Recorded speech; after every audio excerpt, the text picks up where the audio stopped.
हाय दोस्तों, कैसे आप सब। मुझे उम्मीद है आप सब ठीक होंगे और चंगा भी होंगे। तो आज का जो अपडेट है उस पर हम बात करेंगे। आज का अपडेट ये है कि एक दो सवाल है जिसका जवाब मैं दूंगा आज। दोस्तों, कुछ लोग हैं यूट्यूब पे जो सवाल कर रहे हैं कि भाई हम सऊदी कब आएंगे, यानी सऊदी हम आना चाहते हैं, कैसे आए। और एक सवाल है कि फ़्लाइट कब खुलेगी। तीसरा सवाल है कि ड्राइवर को क्वारंटाइन नहीं किया जाएगा। इसमें दो कैटेगरी है, मैं बताऊंगा कि कौन से ड्राइवर को क्वारंटाइन नहीं किया जाएगा और किस ड्राइवर को क्वारंटाइन किया जाएगा और इसका रीज़न क्या है, क्यों ऐसा कहा गया है कि ड्राइवर को क्वारंटाइन नहीं किया जाएगा। और एक सवाल है कि जो आधार कार्ड से वैक्सीन लगा चुका आदमी है उनको सर्टिफिकेट इशू हो गया है। अब दिक्कत ये है कि वो सऊदी आना चाह रहा है लेकिन पासपोर्ट नंबर उसमें डाला हुआ नहीं है। तो ये कुछ सवाल है जिसका मैं आप जवाब दूंगा। आप लोग से एक रिक्वेस्ट है, प्लीज़ चैनल को सब्सक्राइब जरूर कीजिएगा और वीडियो को लाइक शेयर भी कर दीजिएगा। तो आइए हम पहले सवाल पे आते हैं। दोस्तों, पहला सवाल है कि हम सऊदी कैसे आए। सबसे पहला सवाल तो मैं उन लोगों से कहना चाहता हूँ, ऐसे तो यूट्यूब पे मैं कई सारे वीडियो देखा हूँ जो बहुत सारे लोग उज्बेकिस्तान, अर्मानिया, सर्बिया होकर के लोगों को भेज रहा है। और एक बात मैं आपको यहाँ पे ये क्लियर कर दूँ कि अगर आप इनकेस अगर आप जा रहे हैं उज्बेकिस्तान होके या और दूसरे कंट्री होकर के, तो ऐसा ना हो कि आपके साथ दुबई वाला हादसा हो जाए। क्योंकि मेरे दोस्त है एक जो बहुत करीबी दोस्त है जिनके साथ ये हादसा हुआ है कि उनको जो ऑफिस या एजेंट ने कहा था कि आपको दुबई होकर मैं सऊदी भेज दूंगा, तकरीबन जिस वक्त दुबई से खुला हुआ था उस वक्त की बात कर रहा हूँ, तो उन्होंने वीज़ा सीजा ये वो सब लगवा लिया, पूरा काम हो चुका था। 1 लाख तकरीबन 40 से 50 हज़ार रुपया उनको दिया था। यानी उन्होंने कहा था भाई इतना लगेगा हम भेज देंगे, उसने दिया। हुआ यूँ कि वो दुबई फ़्लाइट लेकर आ गया और दुबई में आने के बाद उससे ये कहा गया भाई फ़्लाइट सऊदी ने बंद कर दिया है दुबई का। अब दिक्कत उनको ये आ गया कि उनको तो वापस भेज दिया यहाँ से इंडिया, दुबई से वापस कर दिया, उनको इंडिया जाना पड़ा। और जो एजेंट था और ऑफिस वाले उन्होंने उनका पैसा रिटर्न नहीं किया। अब उनका हालत इतना ख़राब हो गया कि एक तो हम सऊदी पहुंच नहीं सके, दूसरा ये हमें पैसा लौटा नहीं रहा। अभी भी झगड़ा और बहस वहस चल रहा है। एजेंट का कहना है हम आपको आधा देंगे या थोड़ा सा देंगे, लेकिन वो भी देता नहीं है, वो ऐसे कह रहा है। तो खैर आप लोगों से मैं यही कहना चाहूँगा, अगर आप उज्बेकिस्तान या अदर कंट्री और जहाँ से खुला हुआ है सऊदी के लिए फ़्लाइट, वहाँ से अगर आप आते हैं तो एजेंट से क्लियर कट ये बात कर लीजिए कि इनकेस, चूँकि सऊदी बहुत ही सीरियस है कोरोना को लेकर के, ये बात दिमाग में आप रख लीजिए। इनकेस अगर सऊदी उस देश को बैन कर देता है, चूँकि हुआ है अभी उज्बेकिस्तान से कुछ लोग आ रहे थे तो उनका वीज़ा कैंसिल हो गया था, तो किसी तरह से खैर उनका वीज़ा लग गया। तो अगर बैन कर दे तो उसका रिफंडेबल कौन देगा, यानी पैसा रिफंडेबल होनी चाहिए ना। क्योंकि उज्बेकिस्तान से आने के लिए 1 लाख नहीं 2,40,000 या 35,000 या 30,000 लग रहा है। तो कॉमन आदमी जो एक नॉर्मल आदमी है जो कमाने खाने वाले हैं उनका 2,35,000 उनके लिए बहुत ही बड़ी रकम है। अगर वो रकम अगर वापस चला गया उज्बेकिस्तान से, वो सऊदी ने बैन कर दिया, तो उसके बाद क्या होगा, क्या एजेंट उसको रिफंड करेगा पैसा। तो ये बात आप लोग क्लियर कर लीजिएगा कि भाई अगर आप पैसा वापस करते हो तो हम सऊदी जाएंगे। इनकेस ऐसा होता नहीं है, लेकिन अगर हुआ तो जैसे दुबई के मामले में हुआ, अगर कर देगा ठीक है, नहीं करेगा तो आप उसको बोल दीजिए भाई हम नहीं जाएंगे।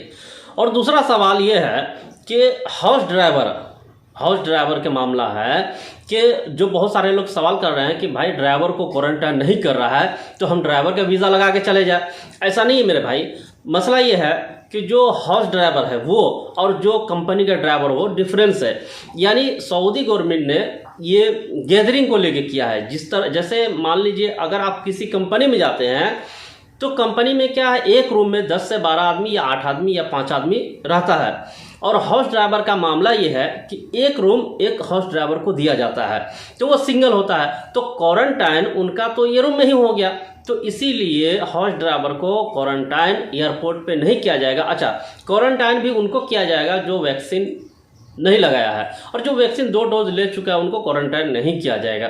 तो इसीलिए कहा गया कि जो ड्राइवर है उनको अलग से घर मिलता है हॉर्स ड्राइवर में, और जो कंपनी है वहाँ गैदरिंग ज़्यादा होता है, वहाँ यानी एक रूम में 4-5 आदमी 10 आदमी होता है, तो इसलिए दोनों ड्राइवर का कैटेगरी अलग अलग है। ये क्लियर आपको मैं बता दूँ। अब ये दिमाग में नहीं रखिएगा कन्फ्यूज़न कि सारे ड्राइवर को क्वारंटाइन नहीं किया जाएगा, ये गलत बात है। और तीसरा सवाल है कि फ़्लाइट कब खुलेगी। देखिए, फ़्लाइट खुलने के लिए तो बहुत सारे लोग ये भी कह रहे हैं कि 31 जुलाई को, कोई कह रहा है 23 जुलाई को खुल जाएगी, बहुत सारे लोग कह रहे हैं कि कंफर्म है कि अगस्त में खुल जाएगी। देखिए, ऐसा कुछ भी नहीं है, क्योंकि मैं अभी तक ऐसा कोई अपडेट नहीं देखा हूँ सऊदी अरब का। हो सकता है आपके नज़र में अगर कोई अपडेट आया हो तो आप मुझे सेंड कीजिए, मैं भी पढ़ूँ उसको। तो ऐसा कोई सऊदी अपडेट नहीं दिया है कि आपको 23 तारीख या अगस्त में या जुलाई में खोल देगा या सितंबर में।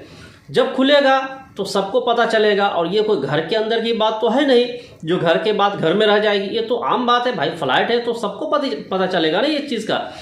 तो ये बात पे आप अपने वहम निकाल दीजिए दिल से, और अगर खुल भी जाता है तो मैं ये कहूँगा बहुत अच्छी बात है, ये सबके लिए अच्छी बात होगी, क्योंकि बहुत सारे लोग सऊदी में ही 3 साल, किसी का या 3.5 साल हो चुका है, और इंडिया में भी इतनी हालत ख़राब है कि लोग यानी बेरोज़गार हो चुके हैं और कहीं भी काम नहीं है।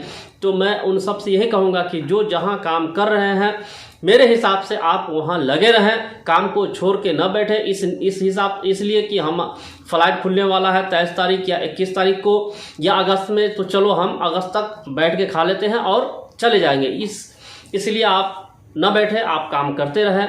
और बहुत ही क्राइसिस है इस दुनिया में अभी पेंडेमिक को लेकर, इसलिए ये बात दिमाग से निकाल दे, जब खुलेगी तब आ जाइएगा। एक साहब ने मुझसे पूछा है कि सर मुझे बताइए कि सऊदी में एनओसी का रूल क्या है।